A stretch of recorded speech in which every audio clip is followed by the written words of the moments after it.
देखें।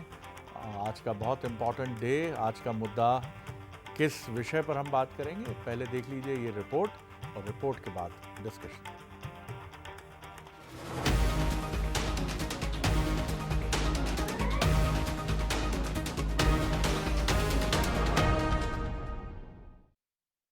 वोट डाल दिया आपने? डाल दिया ना। कहाँ से आए हो आप वोट डाल? दिया। सोठालिया से आए हो? तो आप कौन से साधन से आए हो? पैदल आए और कौन सा साधन से आए? कोई साधन नहीं मिला था शाम आपको? में लो साधन। कितने किलोमीटर लगभग है सोठालिया? 15 किलोमीटर। 65 साल के ये बुजुर्ग वोट डालने के लिए 15 किलोमीटर दूर पैदल चलकर आए हैं और हर बार ये महाराज इसी तरह लोकतंत्र के महापर्व का हिस्सा बनते हैं। यही जज्बा है जिसके चलते मध्य प्रदेश में तीसरे चरण में राजगढ़ में अच्छी वोटिंग देखने को मिली। अच्छी वोटिंग के बीच गड़बड़ी मिलने पर दिग्विजय सिंह ने सवाल खड़े किए तो 10 साल से क्षेत्र का प्रतिनिधित्व कर रहे सांसद रोडमल नागर ने कहा कि बढ़ा हुआ वोट प्रतिशत इस बात का सबूत है कि पूरा माहौल मोदीमय है। पोलिंग बूथ नंबर 24 चाचौड़ा में वोट डले 11 और मशीन बता रही है 50। नंबर 3 100 मीटर के अंदर भाजपा के लोगों को प्रचार करने की इजाज़त दी जा रही है पुलिस द्वारा और हमको सबको डंडे मार के 100 मीटर के बाहर भगाया जा रहा है। इन सब बातों की हमने शिकायत की है। मैं तो लगातार आपको भी, आपके चैनल के ऊपर भी, बाकी लोगों को भी कहता रहा हूँ कि राजगढ़ लोकसभा क्षेत्र का मतदाता टोटल मोदीमय हो चुका है। टोटल मोदीमय हो चुका है। वो समय का इंतज़ार कर रहा था। अभी तो ये 64% हुआ है, देखिए 75 से पार जाएगा। राजगढ़ के रण में दिग्विजय सिंह 3 दशक बाद चुनावी संग्राम में लड़ रहे हैं। संघ के गढ़ के रूप में पहचान रखने वाले राजगढ़ में बड़ा वोट प्रतिशत आखिर क्या इशारा कर रहा है? क्या राजगढ़ में बड़े वोट प्रतिशत का फायदा बीजेपी को मिलेगा? क्या राजगढ़ में राजा की मेहनत रंगलाई है जो कांग्रेस के पक्ष में हो सकती है? कुल मिलाकर दिग्गजों की सीटों पर बड़ा मतदान ये बताता है कि वहां पर लोगों ने चुनाव में दिलचस्पी दिखाई है। राजगढ़ की लड़ाई छिंदवाड़ा के महासंग्राम की तरह दिलचस्प हो गई है। अब सवाल ये है कि राजगढ़ में बड़े वोट कहां करेंगे चोट?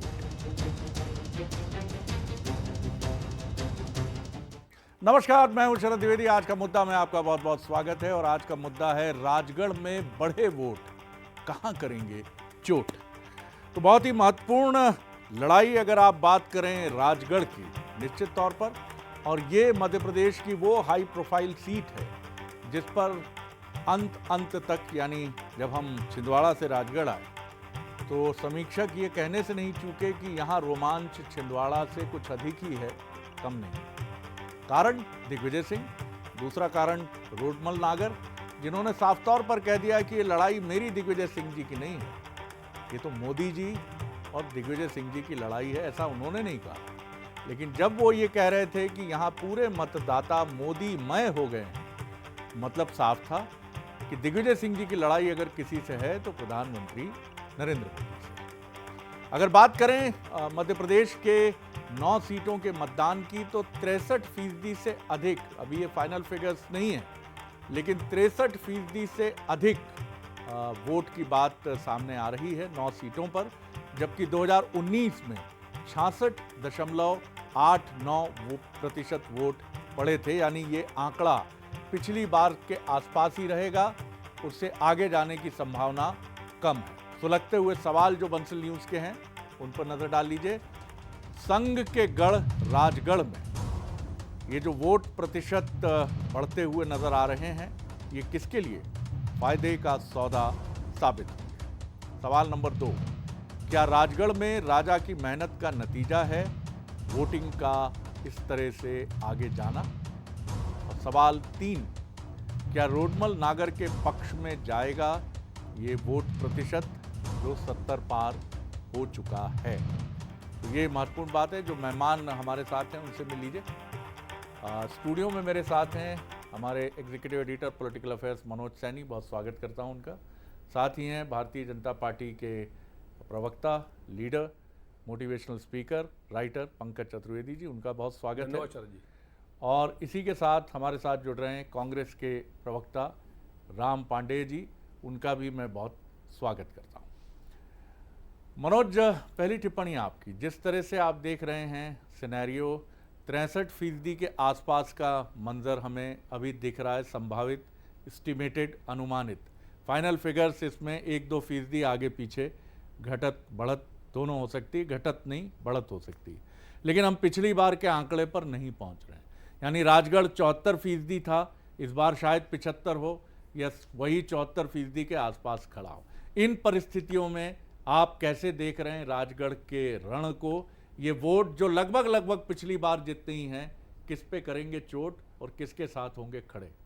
देखिए, इसके लिए तो इंतज़ार 4 तारीख का ही करना पड़ेगा, लेकिन दोनों ही दलों ने वहाँ खासी मेहनत की है। और जब कोई बड़ा चेहरा शरद जी मैदान में होता है तो उसके अपने वोटर होते हैं, उसका अपना वर्चस्व होता है।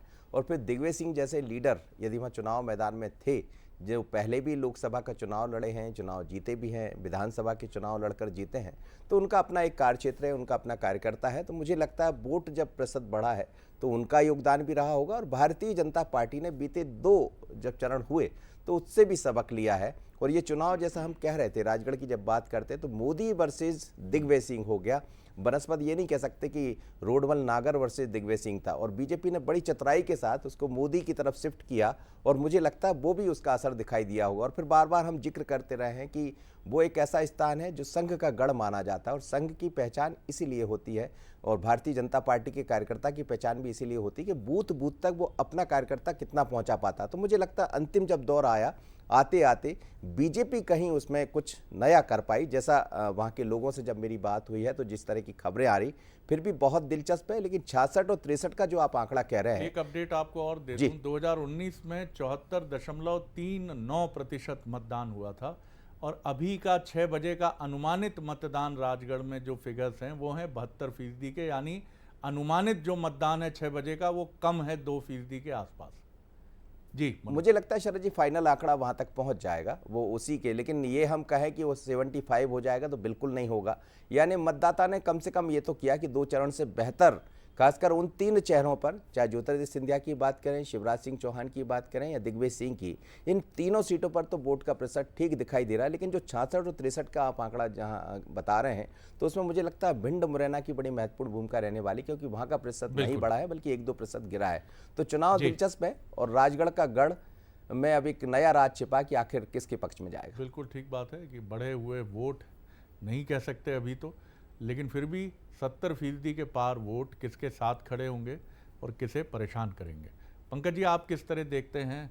संघ का गढ़ है अगर हम बात करें राजगढ़ की, दिग्विजय सिंह जी एक ऐसे लीडर हैं कि आप हमेशा बड़े गौर से उनको देखते हैं और उनकी खूबियों का बखान करने में बीजेपी कभी पीछे नहीं रहती। जी देखिए शरद जी, भारतीय जनता पार्टी न केवल राजगढ़ बल्कि मध्य प्रदेश की शेष 8 सीटों पर, आज हमारे 8 का चुनाव होना था पर हरदा बैतूल स्थगित होकर इस चरण में आ गया तो 9 सीटों का चुनाव हुआ।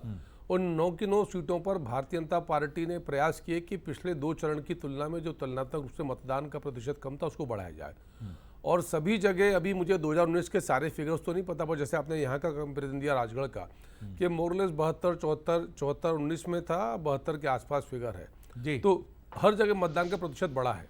मैं अभी दिग्विजय सिंह जी और रोडमल नागर जी दोनों को आपकी स्क्रीन पर देख रहा था इस कार्यक्रम शुरू होने से पहले। और शरद जी, यदि आप बॉडी लैंग्वेज, यदि शारीरिक भाषा पढ़ें दिग्विजय सिंह जी की, तो वो अपने आप में दर्शाने के लिए पर्याप्त थी। आप तो परिपक्व हैं इस विषय के कि जिस प्रकार की साइन और सिम्टम उनकी बॉडी लैंग्वेज के थे वो हताशा और निराशा की तरफ थी। रोडमल नागर जी ने स्पष्ट तौर पर कहा कि पूरा राजगढ़ मोदीमय है और पूरा देश शरद जी मोदीमय है। और जिस प्रकार आज एक आचार्य प्रमोद कृष्णन जी ने एक नया विषय रखा सामने कि राहुल गांधी जी की योजना ये थी कि शाहबानो के केस जैसे इसको भी रोल बैक किया जाए राम मंदिर के सुप्रीम कोर्ट के फैसलों को, तो शरद जी बहुत बड़े विषय हैं।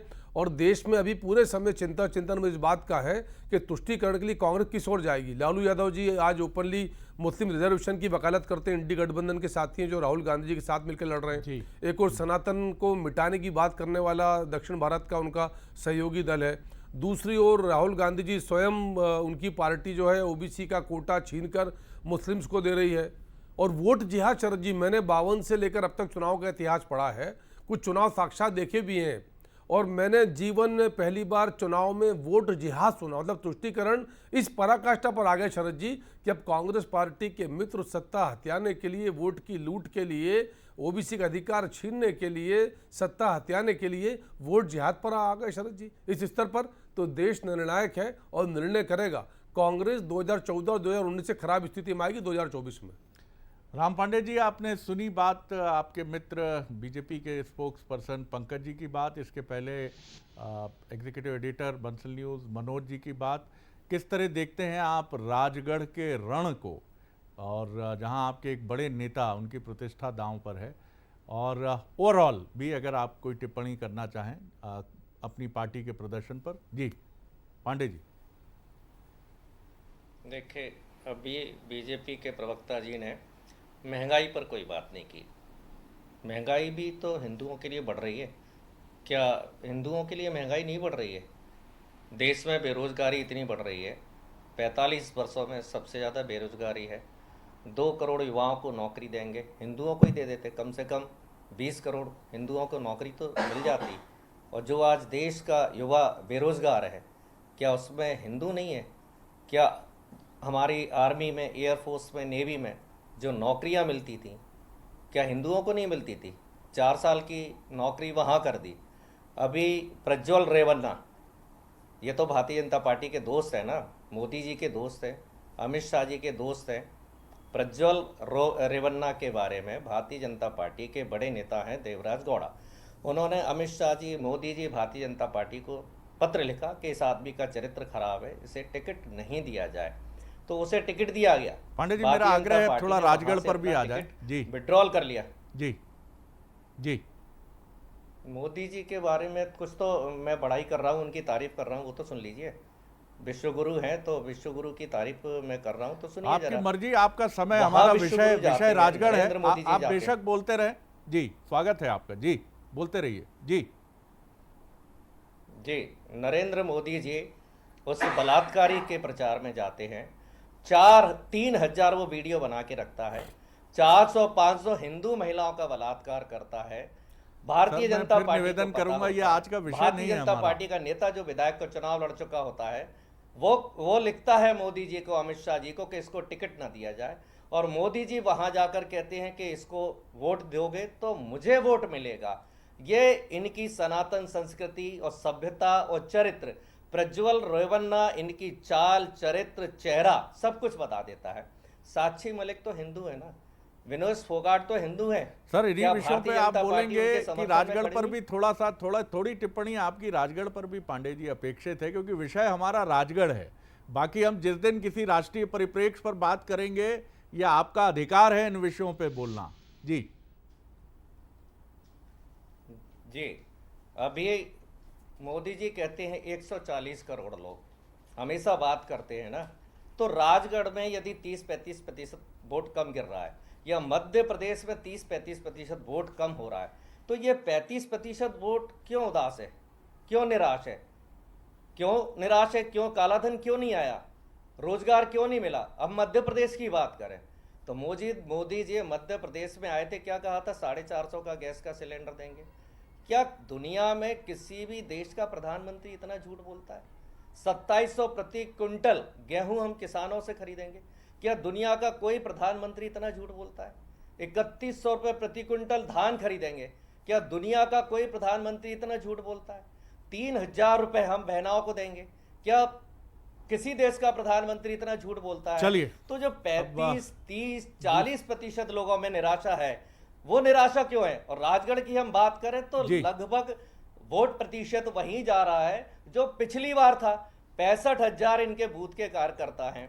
इन्होंने कहा था कि 65,000 जो बूथ हैं, एक बूथ पर हम 10 लोग लगाएंगे, दूसरे चरण में एक बूथ पर 10 लोग खड़ा करेंगे, मतलब 6.5 लाख लोग मनोज, भारतीय जनता पार्टी बूथ पर खड़ा करेगी। मनोज, जितने ही हमारे ये लोग ले गए, तो इन्होंने कहा था, मेरी आवाज आ रही है?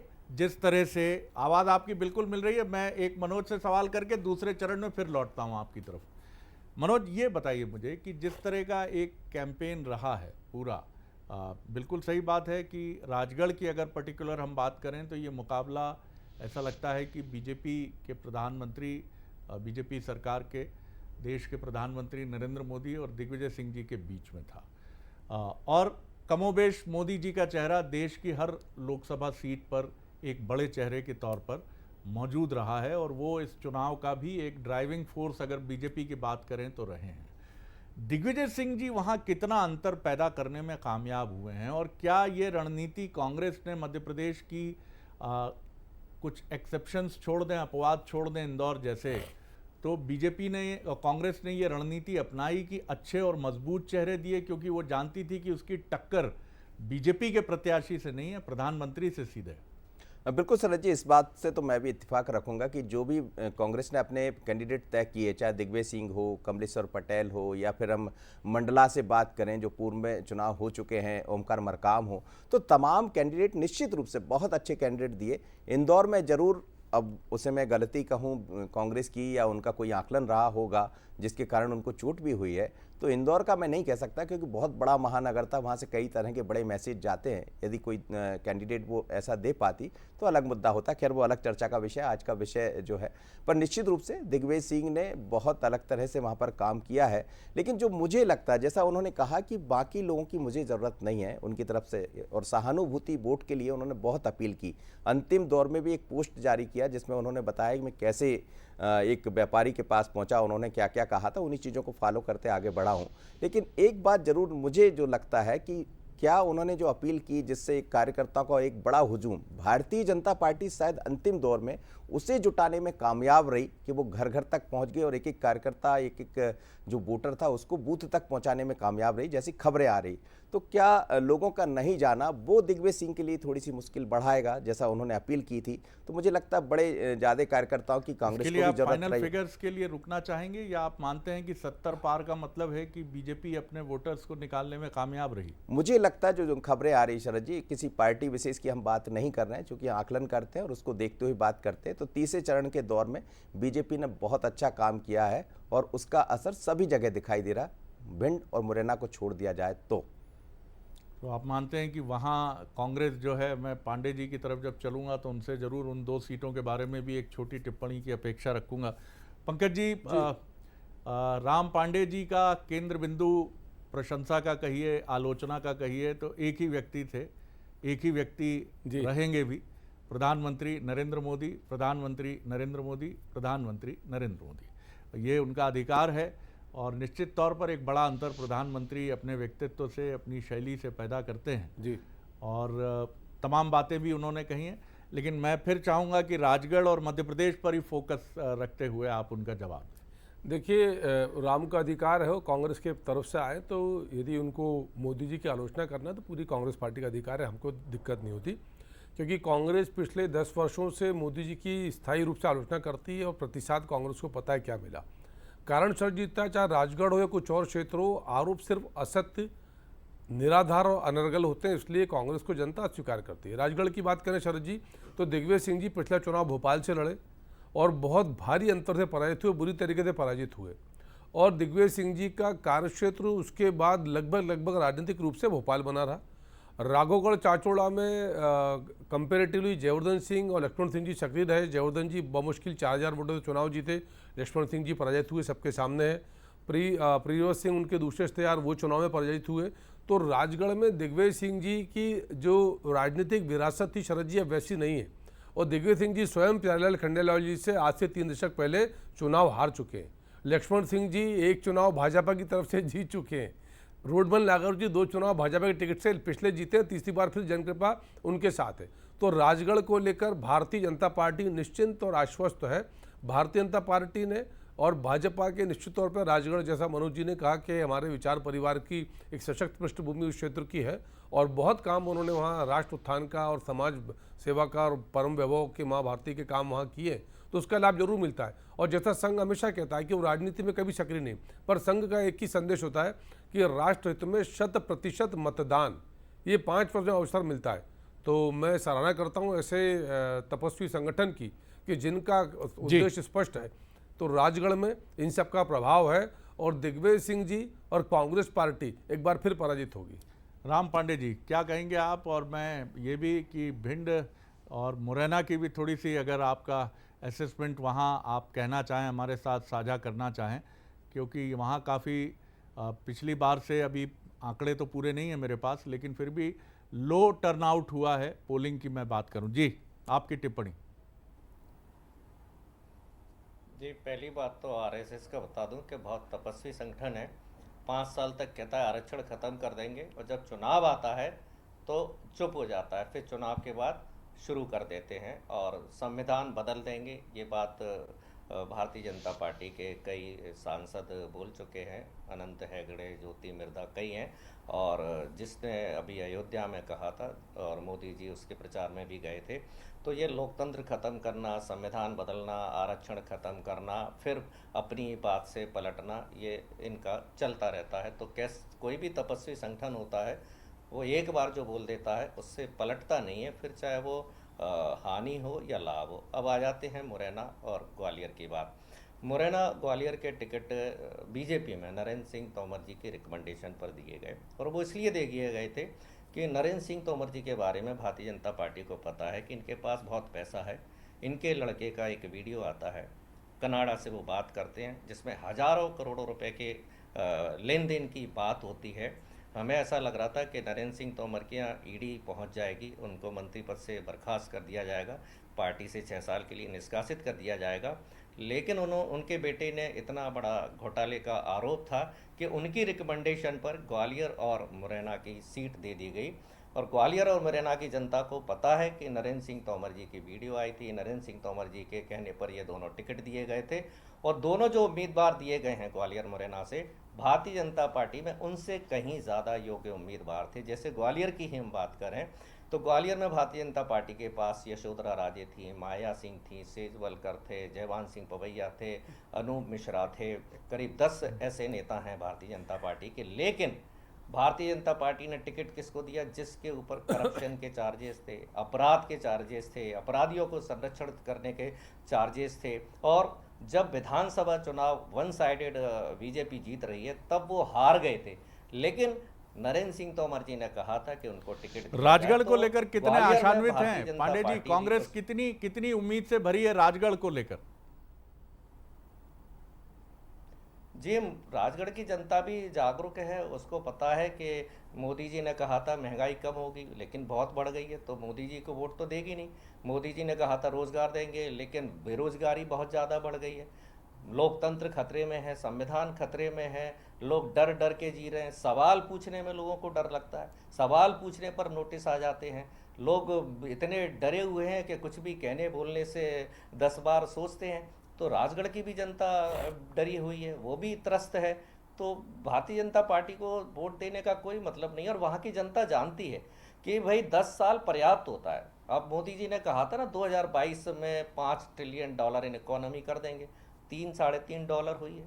कहा था कि किसानों को की आय डबल कर देंगे, जो लागत है वक्त कम है मेरे पास, तो 2022 तक ही कई घोषणाएं कर दी गई थी। वक्त कम है, कंक्लूड करूंगा। मनोज 10 सेकंड है आपके पास, कंक्लूडिंग रिमार्क आपका।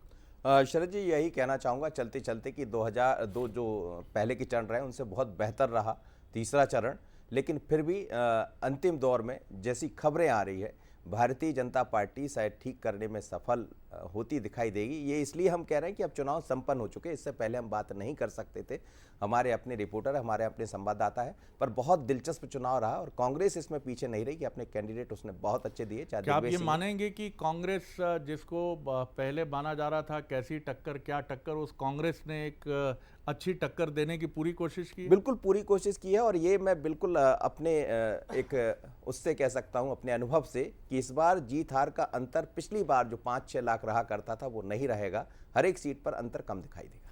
चलिए, और ग्वालियर चंबल पर खासतौर पर निगाह रहेगी, जहां कम वोटिंग हुई है और जहां दावे सामने कांग्रेस भी बड़ी मजबूती से, राम पांडे जी ने दावा किया है और बीजेपी का भी अपना दावा है। राजगढ़ पर निगाह रहेगी, छिंदवाड़ा पर निगाह रहेगी, विदिशा पर निगाह रहेगी और गुना पर निगाह रहेगी, ख़ास तौर पर जब ये फाइनल चरण समाप्त होगा। बहुत शुक्रिया पंकज जी आपका, बहुत शुक्रिया राम पांडे जी आपका, बहुत शुक्रिया मनोज जी आपका।